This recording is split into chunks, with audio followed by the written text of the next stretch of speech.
Once upon a snowy Christmas Eve, a little girl named Clara danced around a glittering tree, her eyes sparkling with wonder. The air smelled of pine and the room was alive with laughter as guests twirled and sang. But Clara's attention was fixed on a mysterious gift from her grandfather, the curious and clever toy maker, Harry. Inside was a wooden nutcracker, painted in bright red and gold. Take good care of him, Harry whispered with a wink. That night, Clara tucked the nutcracker safely under the tree before heading to bed. But as the clock struck midnight, something magical happened. The tree began to grow taller and taller, stretching toward the ceiling. Clara rubbed her eyes. The nutcracker wasn't just a wooden toy anymore. It had come to life. Clara, I need your help. The nutcracker said. An army of mischievous mice has stolen the magic star from the tree. Without it, Christmas morning won't come. Before Clara could reply, a loud squeak echoed through the room.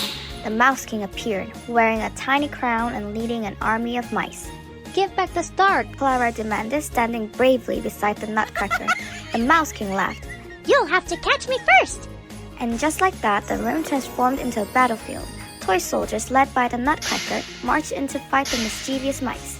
Clara dodged and twirled, helping where she could. Finally, Clara spotted the shining star clutched in the Mouse King's tiny paws. Mustering all her courage, she grabbed a piece of ribbon and snatched the star away from his grip. The Mouse King, defeated, scurried away, grumbling. This isn't over!